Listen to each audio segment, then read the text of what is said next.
Hello, everyone.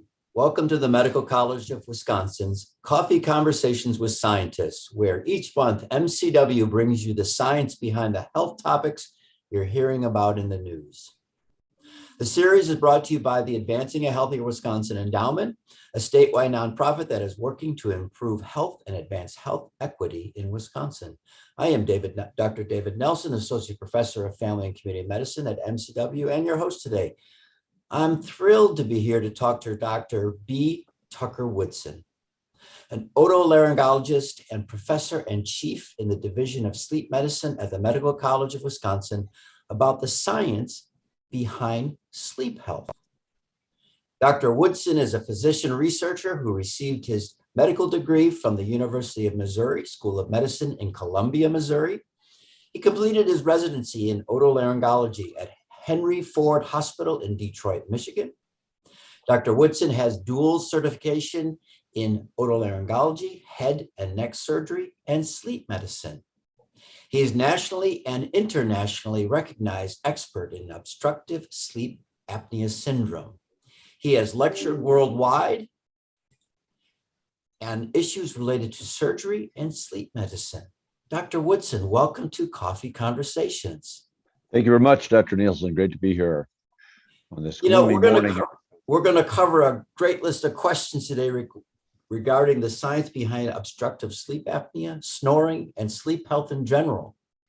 Anybody who's watching, drop questions that you have on the topics. We'll be getting to as many of those as possible. So let's get started today. Dr. Woodson, give us a little bit about who you are and your background. Well, as you mentioned, I'm a head and neck surgeon, by training initially, but got very involved in my training in Detroit in the treatment of sleep apnea, and that expanded into other sleep disorders. So we helped. So that got me started initially in doing sleep research and spending many nights awake all night studying people's airways and studying how to sleep, and it's expanded since then. A lot of the work we've done has been directed at developing new treatments or improving existing treatments, but also just trying to understand the basic mechanisms and how sleep apnea works and how it affects particularly adults. I do mostly adults, but it affects children, as well. And it's expanded from there. We started the program here at MCW in Frederick back in the 1990s. We've developed actually an accredited sleep fellowship program. We trained a large number of doctors in that. That's been exciting as you get a chance to train people and you see the work that they do. So we've had the chance to actually train other scientists and other people that have gone on to do great things around not only the US, but actually worldwide. We've actually had a large number of doctors internationally come here over the years. And it's just been really exciting. And I learn something new every day, and that keeps us going. And it's also great to be a part of helping to treat patients. And it's just been a great experience here at MCW. Dr. Woodson, it's great to have you here. And we're learning more and more about the importance of sleep in our general health. We talk about exercise, we talk about nutrition, and oftentimes people perhaps don't get enough sleep. Talk to us about how sleep fits into a healthy person's lifestyle. Well, sleep is a complicated process. Sleep, there's different states of being in a sense. We have actually three different states of being. We have wakefulness, which hopefully most of the people here are getting their coffee to help, stimulate a little bit of that wakefulness this morning.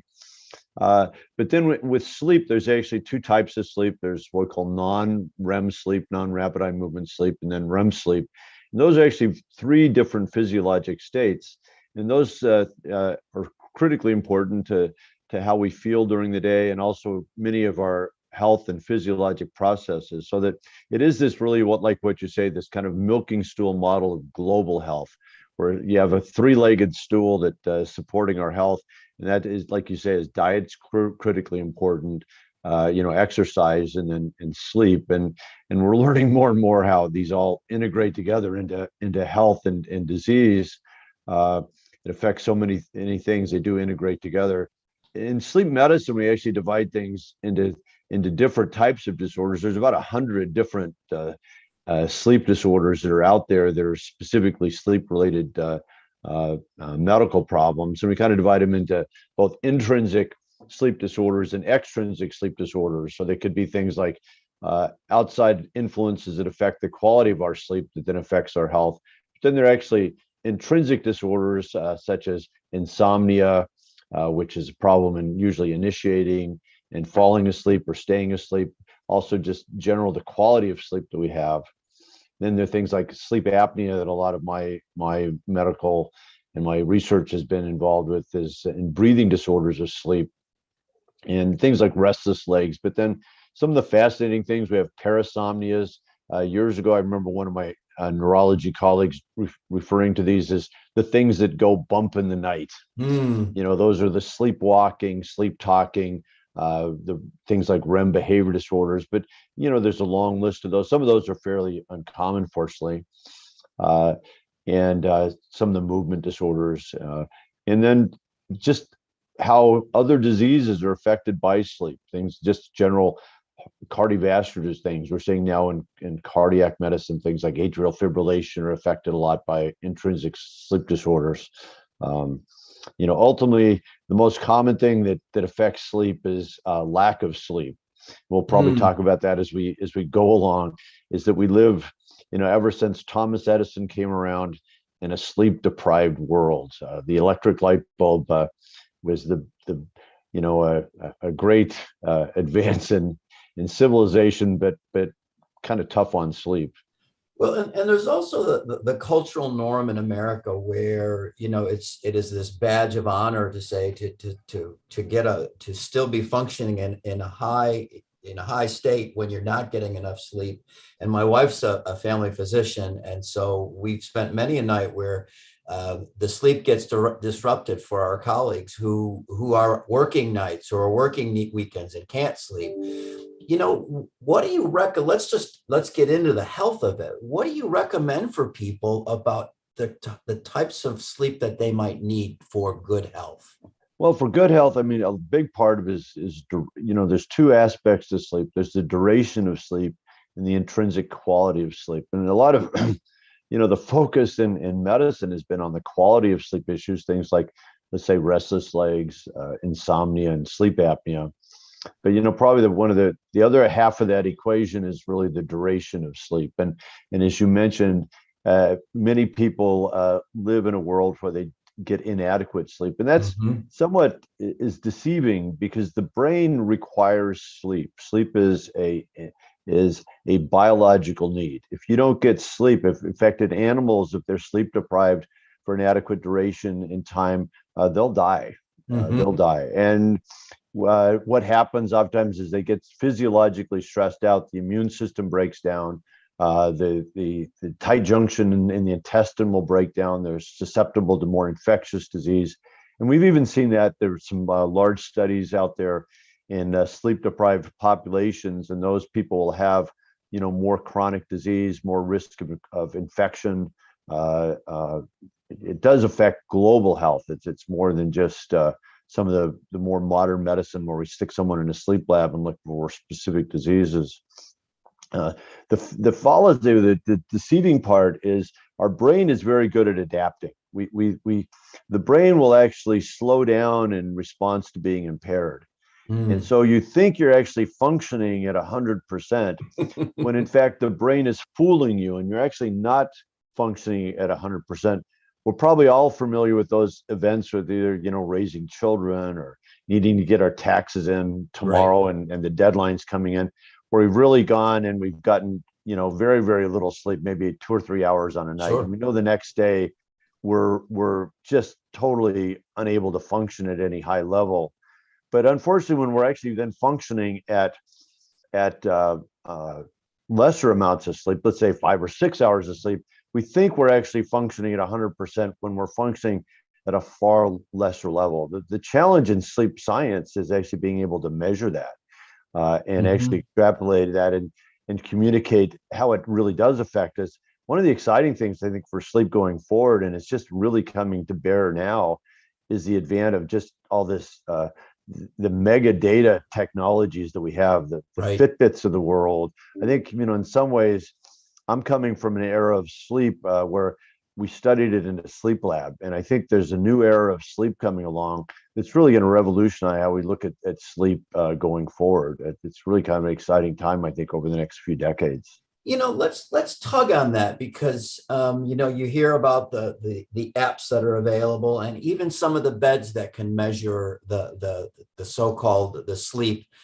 How much do you put stock into things like that? And so how much should we trust that for the average person? We're really just learning of them. Some of them are really good. I use a lot of, in breathing disorders, we'll use an app called, and I have no commercial interest in any of Sure. these, but one is called Snore Lab, and it's actually really accurate in picking up snoring. And Okay. snoring is a pretty good surrogate for sleep apnea. Now, by itself, snoring doesn't tell you have sleep apnea, but the advantage of something like this is that you get not in a sleep lab or a medicine environment. I frequently send them to the sleep lab for one night, and we extrapolate that information over someone's lifetime. And historically, years ago, sometimes insurance companies would have a policy to say that someone could have one sleep study in a lifetime.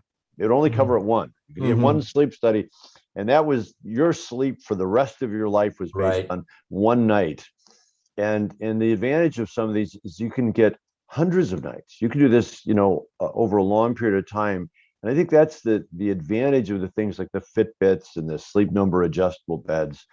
I'm not sure that the data that we get or the information is always is accurate. And I'll have sometimes people come in and they'll be worried about some of the fine details of what these apps are giving them. I Sure. wouldn't worry about the fine details.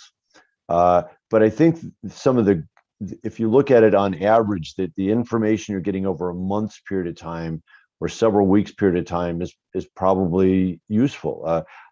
And we're also learning to some of the ways we score sleep. Some people worry about, do I get enough REM sleep? Do I get enough stage 2 sleep? Or, these different apps that are out there. And we can talk about the details of sleep or not, later. But historically, we classified sleep based on doing what we called paper recording of sleep. So we would actually, when I started in sleep medicine, we'd have these big polygraphs and big amplifier panels. And at the bottom of it, a huge pile of paper because there were ink pens. In fact, one of the jobs of our sleep techs was to make sure the pens didn't get frost and the ink wells would get filled up with ink, and the paper didn't get caught up in the rollers. And a sleep study was this huge pile of paper. Sure. And we would go through them, and to be able to score them, we had to have a way to do it, and we called it manual scoring. And it was a great advance in some ways, but it was very crude. And now we have many other ways to really look at the intrinsic natures of sleep. And I'm not sure that necessarily some of the manual scoring, where we kind of Sure. look at light sleep and deep sleep, those may change. And in some of these newer technologies may help us change how we look at sleep going forward. And I've always been fascinated. I study breathing, but I've always been fascinated by sleep. It is a fascinating process that we still don't know why we sleep. We know it's a biological need, but honestly, there's all sorts of theories of why we sleep. Everything from I think part of it is it has to do with just simple having certain microenvironments where we could live. There were nocturnal animals and there are Right. diurnal animals, and so if you were a diurnal animal and were active during the day, you wanted to be quiet at night so that the nocturnal animals didn't eat you or Didn't something. need to, right? And but there are other things too. There's memory involved when you go to sleep. There's all sorts of changes in your brain, neurons and synapses, where there's synaptic pruning, which is involved in memory consolidation, which is fascinating. But part of it's also physiologic rest. So other physiologic processes slow down, and other metabolism changes. So we really don't know why exactly we sleep, but if you don't sleep, it does affect how you feel, and it affects your health. Dr. Woodson, I want to get into some of your expertise, and I was wondering if you could tell us, just in everyday terms, just what is sleep apnea? Sleep apnea Apnea, I'll start go back a step. So Sure. apnea is defined as a pause in breathing. Okay. And by just general definitions, we say it's about 10 seconds in adults, which represents about 2 breathing cycles. That's why we actually use that. So in children, an apnea is 2 breathing cycles. But an apnea is first a pause in breathing. So even during wakefulness, if we held our breath for 10 seconds, that would be an apnea. Uh, Obstructive apnea occurs when there's a blockage to the upper airway. And in humans, that blockage occurs in the throat, what we call the pharynx, or the space between the nostrils and the voice box. A lot of that is actually soft tissue that's held open by muscles. And so when you go to sleep at night, those muscles will relax. And if that's anatomically small or structurally compromised for any reason, when those muscles during sleep relax, it blocks off, and that causes an apnea. Uh, the organism, in this case, the person that has apnea, the brain really likes to breathe a lot. That's really important. It's certainly an important process. And so if you're not breathing well, then the brain recognizes that, and then actually will wake you up, what we call an arousal. So this is not something you're behaviorally aware of, but it's the brain will awaken for a few seconds, so the muscles can reactivate, and then you breathe again. But unfortunately, in people that have obstructive apnea, the disease, the same process happens over and over. And as a result of that, the sleep is fragmented. So your quality of sleep is then poor. And so so the sleep apnea will affect that. Then there's other processes depending on other aspects of the sleep apnea, where if you have the apnea, then your oxygen level can drop. It can affect things like your blood pressure, your heart rate will go up. And so it's not just a matter of sleep fragmentation, but it affects other physiologic and health processes as well. So sleep apnea is basically simply is the throat blocks off, the body and the organism still trying to breathe, and then it disrupts sleep. So if a person, obviously in your sleep studies and in the laboratory, you can determine if someone has sleep apnea or obstructive sleep apnea. But what would you say for someone that if they haven't made it to the point of seeing their physician about this, how could they discover that they have this going on for them? The most common, I'd say, the highlighting symptom of sleep apnea for the vast majority of people is snoring. So Okay. snoring basically represents just this. So when the airway blocks off, you're trying to continue to breathe, you're working harder to breathe, and as you make that effort to breathe in, the tissues will vibrate and flutter and make noise, and that's the noise of snoring. So almost everyone that has apnea, and there are rare exceptions, will snore. So snoring is usually a hallmark. Oftentimes the people that will have apnea will have a longer history of snoring. Maybe they started snoring when they were younger, or there's been some progression. In fact, Dr. Lugaresi in Italy, that initially described this disease back in the late 60s and 70s, he called it the progressive snorer's disease. And subsequently, one of his students, Christian Guilleminault, that went to Stanford, he renamed it obstructive sleep apnea. But that one of the hallmarks to me is, and one of the things I'll look for in patients is this progression, that the snoring gets worse. Not only in amplitude, how loud it is, but it may go from where you snore only in certain body positions, because when you're on your back, the tissues tend to collapse more. On your side, maybe less. But you'll also go from being positional to non-positional, but also maybe go from where you're snoring just intermittently on an occasion to snoring more continuously through the night and more nights during the week. So you'll see this progression of snoring. Other things is that if others observe that you're not breathing during sleep, that's frequently one of the aspects we'll look medically, saying, do you have observed apneas? Does somebody see that you're not breathing? That can be somewhat deceiving in the fact that sometimes we have partial obstructions to breathing that will disrupt sleep as well. Mhm. We don't call those apneas, we call them hypopneas. Hypo means less, so hypopneas or partial obstructions to breathing. Those people tend to have more crescendo, so the snoring will get louder and then suddenly softer. So they'll go, and then it gets worse, and then it get quieter again, and then it'll get worse and then quiet. So those oscillations and snoring sounds can sometimes also be a sign of apnea. So it doesn't have to be a complete cessation of breathing. And then daytime tiredness. So those are kind of the 3 pegs of of sleep apnea. Look at people that say, geez, I got 8 hours of sleep, but I still wake up feeling fatigued and tired. I have significant snoring, and maybe people stop breathing. If you have all three of those things, you have a high likelihood of having apnea, especially as you get a little bit older, or if there are associated risk factors such as obesity, being overweight.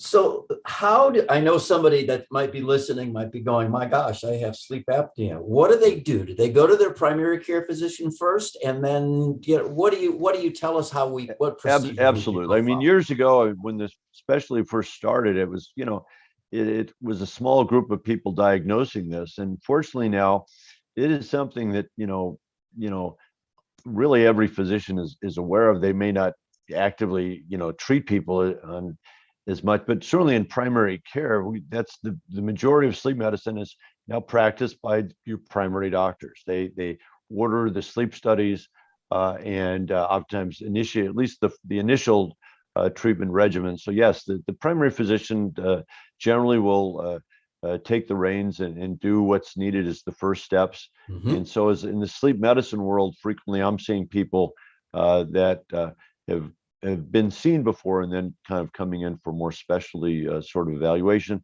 Although we see a lot of people primarily as well. It's so you can, come straight into the sleep clinic, but for many people, their primary physician is a great place to start. So everybody that's listening, go see your primary care physician, and let's get back into the clinic. There are other things other than sleep apnea as well. So that's the other thing is that we'll see people that have issues with sleep. Probably the other most common thing people have is just insomnia, the problem in falling asleep and staying asleep. And the thing with, for my sleep fellows, I always tell them, I said that no patient has one sleep disorder. Right. It's very common that people have multiple things that impact the quality of their sleep when they come in and see us. And so it's a matter of kind of identifying which is not only just the most important or the primary, but also treating all those secondary other sleep disorders as well. The insomnia, the sleep deprivation, maybe these other things. But I always tell people, my fellows, that nobody has one sleep disorder. I'm going to ask the question because it's on my mind, and we'll get to a few questions in the chat as well. They're just pouring in. Mm-hmm. Talk to us about the role of caffeine. And you mentioned obesity, and I want you to go talk about those two things, because we're a caffeinated society, and frankly, we're an overweight society as well. Talk to us about caffeine first. So caffeine is a really potent stimulant drug. I won't go into the mechanism. It's actually it inhibits something called adenosine, which builds up in your brain. So as you're during wakefulness, you build up a chemical called adenosine during the day, and that actually contributes to the onset of sleepiness and the onset of sleep. And caffeine helps negate the effects of adenosine, and it's a really potent stimulant. But the thing about caffeine is that also you habituate to it very quickly. So for someone that's never had caffeine before, if I gave you a big strong cup of Starbucks coffee or something, about 200 milligrams of coffee or of caffeine, man, you'd be pretty wired. But what happens with caffeine very quickly, your brain habituates to it. So it basically gets used to it. So it has less effect. So I'll have people that come in and they say, well, I can drink a pot of coffee and go right to sleep. So they're habituated. And you oftentimes identify that because when you stop the coffee, you get the rebound withdrawal, which is oftentimes some headache and some, you're maybe a little bit ornery, and your mood may change a little bit because you're not getting your morning coffee. And so that's the issue with coffee. So I tell people, and especially our trainees or doctors, I tell them that if you're using coffee for the wakefulness effect, which is quite profound, is that use it strategically. So if you enjoy your cup of coffee in the morning, maybe some decaf or some half and half is the way to go. Sure. And save your full bore, your full jolt for that time that you need it, when maybe you're needing a long, doing some activity where you need to help maintain wakefulness. So caffeine is quite a strong drug. It has quite a significant impact, but we do habituate to it. As far as obesity, it gets complicated. Obesity contributes to sleep apnea for sure. It's not a direct deposition so much of fat around the airway, although that's a part of the equation. It affects things like lung volume as you gain weight. That weight on your chest pushes against the diaphragm, so it just makes it much harder to breathe in many different ways. But the other thing is fat is a very active tissue. It is not just the deposition of calories. Right. It is a very active tissue, and it's involved in the production of things like leptin and ghrelin and all sorts of inflammatory cytokines. And many of these have major impacts on sleep and sleep quality. So if you just look at people who are overweight, even without sleep apnea, they sleep much more poorly than people that are non-overweight. And it has to do with these other, inflammatory issues. So in a sense, being overweight creates this inflammatory setting for many disease processes, including sleep. And but it's also bidirectional. So then it really gets interesting because we see that people that are sleep deprived are at risk of increasing weight. So sleep deprivation is a risk factor for obesity. Sure. There's a whole group of people working now and understanding how being sleep deprived increases obesity, especially in children. In children, there's pretty strong data showing that inadequate sleep duration is a pretty significant risk factor for obesity. Part of it's metabolic, so it affects your metabolic system, but part of it's also behavioral. That when you're sleepy, you're somewhat disinhibited, and so then and so you then increases appetite, and it also tends to increase appetite, unfortunately, for the things that are worse for obesity, which is the high density carbohydrates, the high glycemic foods. That's what people tend to crave when they're sleep deprived. So getting adequate sleep is important as a part of, I think, the general treatment of obesity, honestly. So it goes both ways. Obesity gives you poor sleep, but poor sleep gives you obesity. It's really a fascinating interaction. Well, it's a part of that. We want to be active, but we also know as a former athlete that rest was as important as being active. Dr. Woodson, I want to ask you about medications that either people might take, whether they be natural medications, over the counter, or something that might be prescribed. Can you tell us about the impact of medications like that on sleep, and medications in general would be good to speak into? Yeah,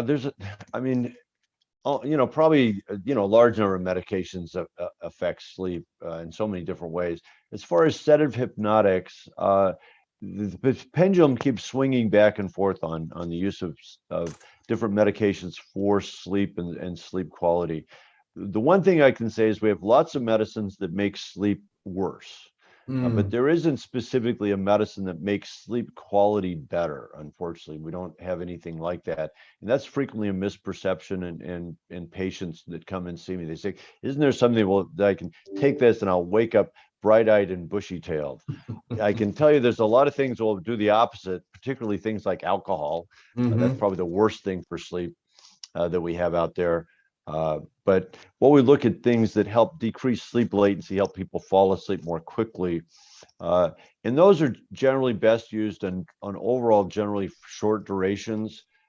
We like to use other therapies, especially behavioral therapies, what we call cognitive behavioral therapies, for people that have chronic sleep problems, and try to work on sleep quality on the behavioral aspects, because that's oftentimes what's triggering it. So this problem in sleep quality, they're usually factors that predispose. Unfortunately, there are people that are, in a sense, what I always call is kind of gold medal sleepers. The people that they're just genetically good sleepers in a sense. Sure. And then there's those of us that sometimes aren't. And so you have a predisposition. There sometimes can be precipitating factors that say make sleep worse. Maybe your NCAA bracket has just been decimated. By the way, any team I ever pick on my bracket is a kiss of death, unfortunately. But okay, your bracket didn't do well, and now you're not sleeping. So that's the precipitating event. And then but the thing people don't realize is that unfortunately, with a lot of sleep problems, we do behaviors that perpetuate it.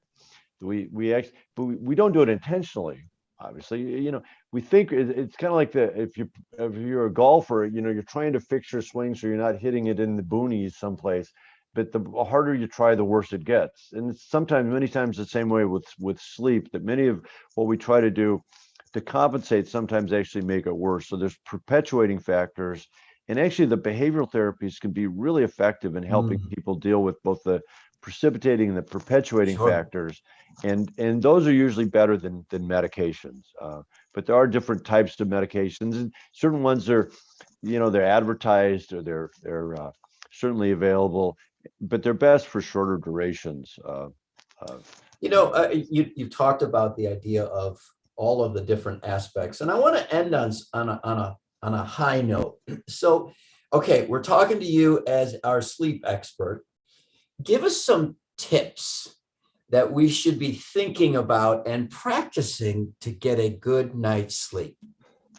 Well, the one thing about sleep is that if you intentionally try to go to sleep, for most people, it makes it hard. So sleep, in a sense, you have to allow yourself time to sleep. So it's kind of a process. For the vast majority of people, we don't have to worry about it. But when it starts to be a problem, in a sense, the harder you try, the worse it gets. So you want to give yourself adequate duration of sleep.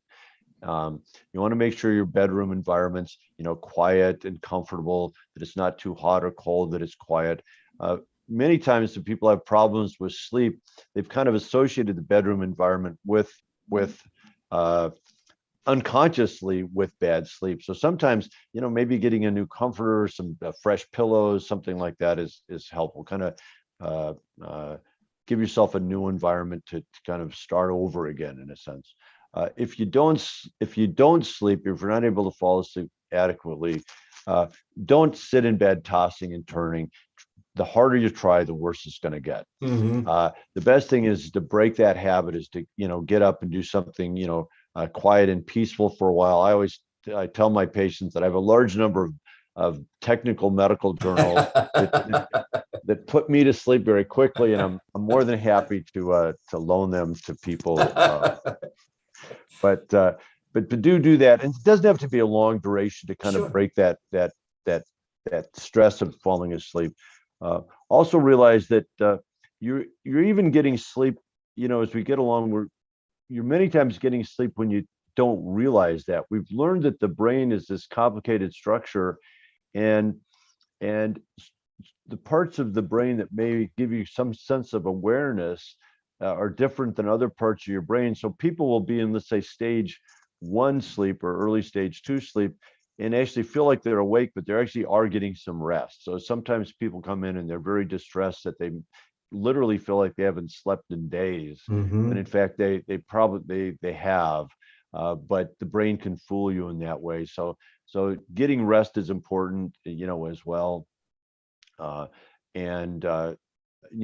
lot of the sleep problems that people get into the medical world is the primary care can do a lot to help you in that, both with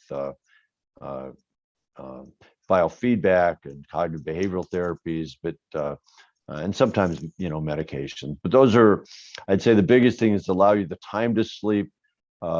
Is probably the biggest issue right now in the world. But those are the basics that I would do. And I really love those simple things that most of us knew already. And these are things that we just need to practice on a regular basis and put it as a part of good overall health, to include sleep health. Dr. Woodson, I want to thank you for joining us today. We didn't get to all the questions, and we're going to get these questions to you so you might answer those. And if others have questions, drop us a question at conversations@mcw.edu. Dr. Woodson, do you want to leave us with a thought? Boy, I love talking about sleep. I'd be happy to be back anytime and talk about a little bit more some of the airway research that we're doing at some point. But I think sleep is just so fascinating. I love sharing some of the background with people, and it's really been enjoyable. Thanks. Thank you, sir. And thank you, everybody, for joining us. And we'll see you next time on Coffee Conversations with Scientists.